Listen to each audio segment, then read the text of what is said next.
बटेंगे तो कटेंगे और एक है तो सेफ है, ऐसे तमाम नारे के चलते महाराष्ट्र में आगामी विधानसभा चुनाव के पहले सियासत लगातार गरमाई हुई है। हमारे साथ बात करने के लिए भारतीय जनता पार्टी के बड़े प्रवक्ता प्रेम शुक्ला हमारे साथ हैं।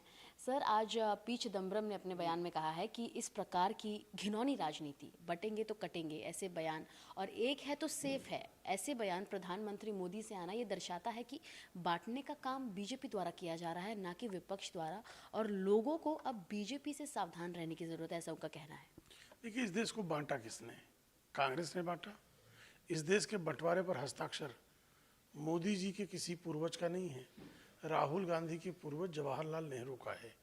इस देश को जातियों के आधार पर, धर्म के आधार पर, भाषा के आधार पर, प्रांत के आधार पर बांटने का अगर कुकर्म किसी के खाते में दर्ज है तो कांग्रेस के खाते में दर्ज है। इस देश के संविधान निर्माता भी तो इस देश को एक रहने की ही बात कर रहे थे ना। अगर वही बात आदरणीय नरेंद्र मोदी जी करते हैं तो कांग्रेस के चिदम्बरम समेत सोनिया गांधी के तमाम जो चाटुकार हैं उनको मिर्ची क्यों लगती है? उनको प्रसन्न होना चाहिए। एक है तो सेफ है और देश में लोग सेफ हैं। तो ये जो आतंकवादी के युग में लोकल ट्रेनों में बम फटते थे, मंदिरों में बम फटते थे, कोर्ट में बम फटता था, उन आतंकी घटनाओं के आकाओं को इतनी पीड़ा क्यों होती है? कुछ मौलाना हैं जिन्होंने ऐसे बयान दिए हैं कि अगर बीजेपी को अब तक जिन्होंने वोट किया है उन्हें सोशली बॉयकॉट कर दिया जाए, और साथ ही मौलाना अपने भाषण में ऐसा कहते हैं कि भारी संख्या में लोगों को महाविकास आघाड़ी को वोट दिया जाना चाहिए। इसे आप कैसे देखते हैं, क्योंकि आप बीजेपी से हैं और वोट जिहाद जैसी टर्मिनोलॉजी जो आप लोग ने लाई और आज कई नेता इसे यूज़ कर रहे हैं।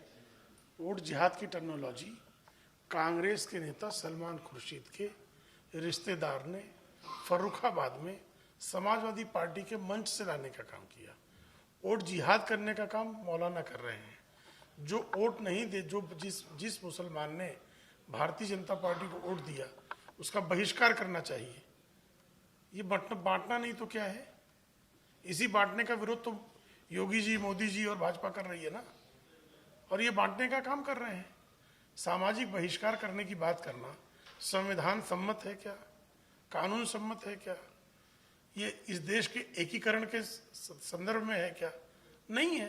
तो ये बंटवारा करने का काम राहुल गांधी और उनकी जो मंडली है उसको मानने वाले कर रहे हैं। वोट जिहाद जैसी एक टर्मिनोलॉजी जिस पे हम बात कर रहे थे, किरीट सोमैया जो आपके नेता हैं उन्होंने ऐसे कई बड़े बड़े नाम के खुलासे किए हैं, बड़े बड़े अमाउंट जो है वोट ट्रांसफ़र किए जा रहे हैं ताकि वोट जिहाद को अंजाम दिया जा सके।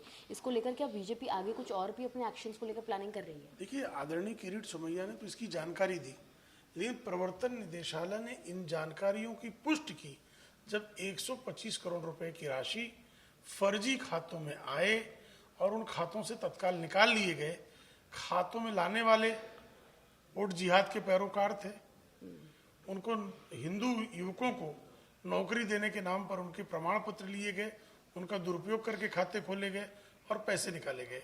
जिस तरह से इस मुंबई शहर को दहलाने के लिए पाकिस्तान प्रेरित जिहाद में अजमल कसाब ने अपना परिचय बदला था, ठीक उसी तरह से वोट जिहाद वालों ने भी अपना परिचय बदला। तो अजमल कसाब और इन वोट जिहादियों में कोई अंतर है क्या? नहीं है। महाविकास आघाड़ी का कहना है कि महायुति द्वारा उनके मुख्यमंत्री के चेहरे को लेकर इतनी ज़्यादा चर्चा की जा रही है, लेकिन अब तक महायुति में खुद उनका मुख्यमंत्री का चेहरा कौन होगा इसको लेकर सहमति नहीं बन पाई। बहुत स्पष्टता है, सब तीनों ने एक ही बात कही है। फिलहाल हमारे पास एक मुख्यमंत्री एकनाथ शिंदे हैं जो 23 नवंबर तक है।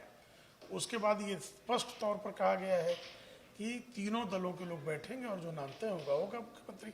वहाँ तो अकेले शरद पवार ने एनसीपी में ही 3 नाम बता दिए हैं, सुप्रिया सुले, रोहित पवार, जयंत पाटिल।